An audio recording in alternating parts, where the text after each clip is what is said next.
When I see my godson, there is always an expectation that I will play with him. Often, our time includes a reading of a book, or two, or three. Sometimes he has a whole pile of books from the library. I love to see what he has chosen from the shelves and which one he asks me to read with him. Do you remember the stories you liked to hear in your childhood? There are so many good tales, quests, fairy tales, happily ever afters, and lots of superheroes. There are fantastical Bible stories of an ark builder, sea parter, wall tumblers, giant slayer, lion tamer, strong man, chariot rider, whale survivor, fire walkers, raisers of the dead. These stories are bigger picture stories, stories that delve into the emotions, morals, and long-term consequences.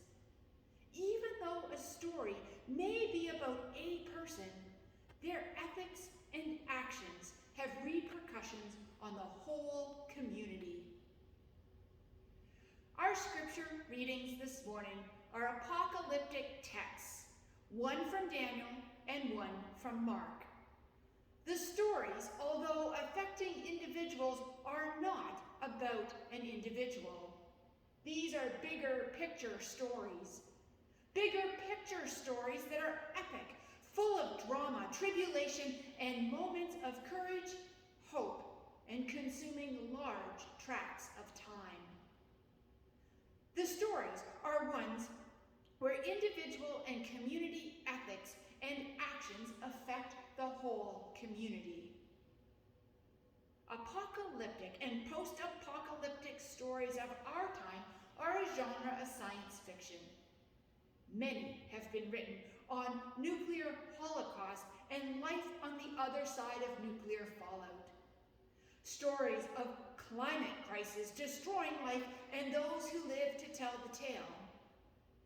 Other stories include apocalypse due to worldwide disease, plague, zombie or alien invasion, or an AI takeover of humankind.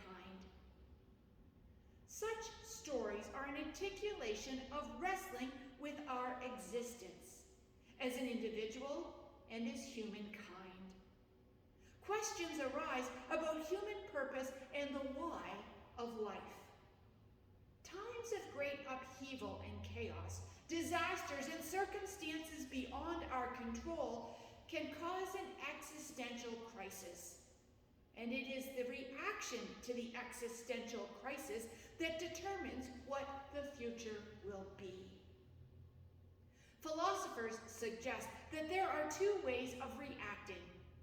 Either society moves toward a more just and egalitarian future, or it descends into conflict, sectarianism, and nationalism. Seteva, an MIT philosophy professor who teaches a course on the ethics of climate change, describes the choice coming from a sense of how we feel about our own existence as a species, concluding that the answer depends very much on whether we respond to crisis with grace and compassion and justice or not. Interesting that Seteva uses the word grace. Do we respond to crises with grace? In a recent article, COVID-19 and the Apocalypse, Religion and Secular Perspectives, Simon Dine writes, "Pandemics indicate the fragility of life and the world. Chaos engenders paralyzing anxiety that the world is dissolving, a sense of detachment, and raises significant issues of meaning, resulting in existential crisis." Pandemic and post-pandemic apocalypse, the apocalypse of climate change. How do we feel about our own existence as a species? Do we respond with grace, compassion, justice, or not? The apocalyptic texts of Daniel and Mark are full of urgency, with commanding language addressed to the individual, warning of actions and choices to be made. Difficult ethical decisions on matters that will determine life or death for the individual and for the whole community. This past week, F.W. de Klerk died. He was South Africa's last head of government from the era of white minority rule. He received a Nobel Peace Prize for his work to end apartheid and introduce universal suffrage. Of note, he released Nelson Mandela and other anti-apartheid activists. He publicly apologized for apartheid's harmful acts. The end of the Wikipedia article on de Klerk says, Glad and Blanton stated that de Klerk, along with Mandela, accomplished the rare feat of bringing about systemic revolution through peaceful means. His brother noted that de Klerk's role in South African history was to dismantle more than 3 centuries of white supremacy, and that in doing so, his was not a role of white surrender, but a role of white conversion to a new role in society. I share this story because it reflects responding to what should have been an existential crisis from the beginning, with a change of heart and ethic to respond to the crisis with grace, compassion, justice. I share this story because it was 300 years of oppression by minority rule, institutionalized racial segregation and classification and discrimination. Apocalypse is a time of trial and tribulation, full of calamity, wars, rumors of wars, when in the midst of it there is a question, will it ever end, and will there be life? During apartheid, Archbishop Desmond Tutu was a passionate South African anti-apartheid activist, one who took many risks to respond to the crisis of his time, and he did so with urgency, an urgency of grace. Every other week since the beginning of September, we have been praying a prayer attributed to Archbishop Desmond Tutu, adapted from an original prayer by Sir Francis Drake, called Disturb Us, O Lord. It's a prayer that prays well in an apocalyptic time, when facing existential questions, when trying to choose grace, compassion, justice.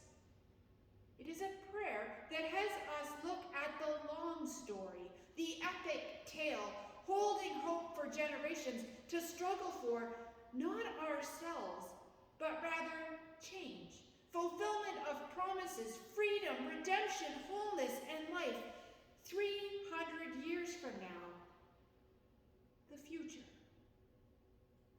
Are your ethics and actions, your existence, consciously living and working for redemption that might not prosper until 300 years down the road? The words of the prayer admit that too often we selfishly live in our own story without thought of the future and the whole community. We have been praying. When our dreams have come true because we sailed too close to the shore, when we have lost our thirst for the water of life, when having fallen in love with time, we have ceased to dream for eternity, and in our effort to build a new earth, we have allowed our vision of heaven to grow dim. This response is anything but grace. I pray that hearing apocalyptic text, living through pandemic, hearing stories of change 300 years in the making, gives you hope to carry you through, to aid you in choosing grace as your response to crisis, and to live your story not for yourself, but for the freedom of the earth and its creatures 300 years in the future. And in praying this prayer, may grace arise in our ethics and our actions. Grace that materializes as advocacy, forgiveness, mercy, compassion, reconciliation, restorative justice, healing, peace. And so, living grace, our existence is about daring more boldly to venture into wider seas where storms show God's mastery, where losing sight of land, we shall find the stars. In the name of God, who pushes back the horizons of our hopes and invites the brave to follow,